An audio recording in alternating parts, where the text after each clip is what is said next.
इस वक्त दुनिया के इन्वेस्टर्स के लिए और इवन पाकिस्तान के इन्वेस्टर्स के लिए एक जो बहुत बड़ा रिस्क हम देख रहे हैं वो है पोटेंशियल यूएस और ईरान के बीच में कॉन्फ्लिक्ट अगर मिलिट्री सिचुएशन में तब्दील हो जाता है या एक फुल ब्लोन वॉर हो जाती है तो नंबर वन ऑयल प्राइसेस में वॉलेटिलिटी आ जाएगी।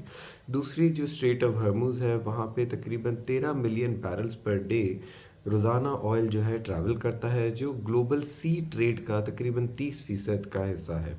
तो आप समझ रहे हैं वहाँ पे भी डिस्ट्रप्शंस हो सकती हैं कि इंटरनेशनल ऑयल प्राइसेस जो हम देख रहे हैं अभी ऑलरेडी $60 से पर बैरल ये तकरीबन 70-75 डॉलर की रेंज में आ चुके हैं।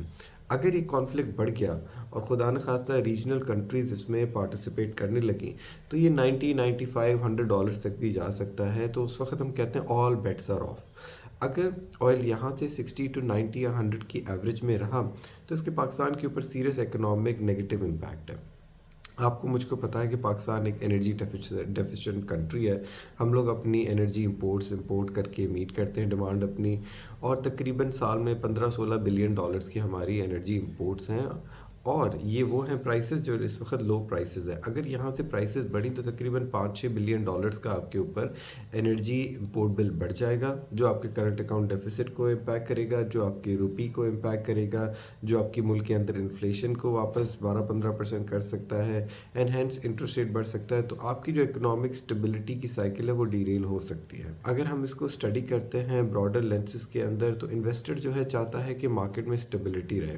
जब मार्केट में स्टेबिलिटी नहीं रहेगी तो लोग पैनिक करना शुरू कर जाते हैं। तो PSX की जो री रेटिंग हम देख रहे हैं 3.5 के 4 प्राइस टू अर्निंग रेशियो से तकरीबन 8.5-9 के प्राइस टू अर्निंग रेशियोज़ पे आ गई हैं। तो एक प्रोलॉन्ग अरसे के लिए इन्वेस्टर पीछे हट जाएगा और वो अपने सेफ्टी हेवन ढूंढेगा, चाहे गोल्ड प्राइसेस हो, डॉलर में रखें पैसे या अपने करंट अकाउंट में पैसे रखिए कि अगर उसको लगता है कि इंटरेस्ट रेट आगे जाके बढ़ जाएंगे। ये बहुत इंपॉर्टेंट पाकिस्तान के लिए फैक्टर है क्योंकि पाकिस्तान की रेमिटेंसेस भी इस रीजन पे डिपेंड करती हैं।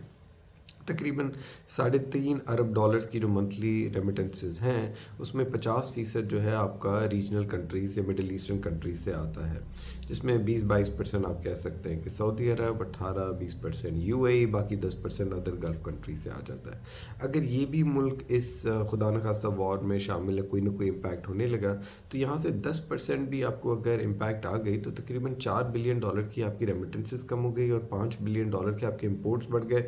तो करंट अकाउंट वापस एक रिस्क पे आ जाता है 8-10 बिलियन डॉलर के, जो एक पाकिस्तान के लिए क्रिटिकल लेवल है क्योंकि अभी हम लोग IMF प्रोग्राम के अंदर हैं, हमारी एक्सपोर्ट्स इतनी बड़ी नहीं है, अभी फॉरेन डायरेक्ट इन्वेस्टमेंट उस हिसाब से आई नहीं है। तो आपकी जो path from stability to growth है वो डीरेल हो जाएगी।